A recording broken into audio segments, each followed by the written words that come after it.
Hayotingizni boshqalar emas, o'zingiz yashaysiz. Taqdiringizni hal qiladigan qarorlar qabul qilishda boshqalarni emas, ko'proq o'zingizning fikringizga ko'ra ish tuting, ya'ni qalbingizga quloq tuting.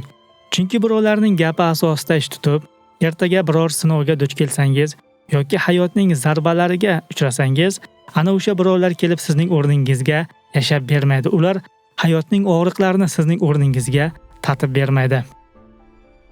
Bu fikrlar oila qurish, turmushga chiqish masalasida ham o'rinli.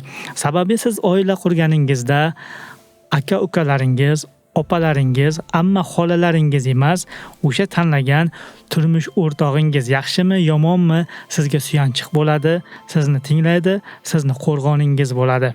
Shuning uchun taqdiringizni hal qiladigan masalalarda o'zingizning fikringizga ko'ra ish ko'ring.